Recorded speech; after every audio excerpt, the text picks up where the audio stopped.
నేను ఒకప్పుడు నా జీవితంలో ప్రత్యక్షంగా చూశా. ఒక చోట ఒక ఆయన ఒక వ్యక్తి యొక్క జాతక చక్రాన్ని చూశాడు. అన్ని అద్భుతంగా చెప్పాడు. ఏడాది క్రితం మీ భార్య గారి శరీరం విడిచిపెట్టారు, మీ దురదృష్టం అన్నాడు. ఆయన అన్నాడు, నా భార్య శరీరం విడిచిపెట్టలేదన్నాడు. వెంటనే ఆ జ్యోతిష్కుడు అన్నాడు, మీ భార్య గారు శరీరం విడిచిపెట్టినంత ప్రమాదం జరిగిందా అన్నాడు. ఆయన కాసేపు ఆలోచించి జరిగిందన్నాడు. నువ్వు శివభక్తుడివా అని అడిగాడు. అవును, మేము ఇంట్లో శివారాధన చేస్తాం.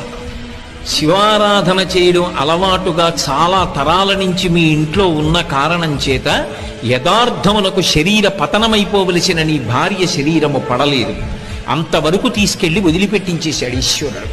శివభక్తుడవు కనుక ఆయన అనుగ్రహము చేత గ్రహములు శాసింపబడ్డాయి, నీ భార్య బ్రతికిందన్నాడు.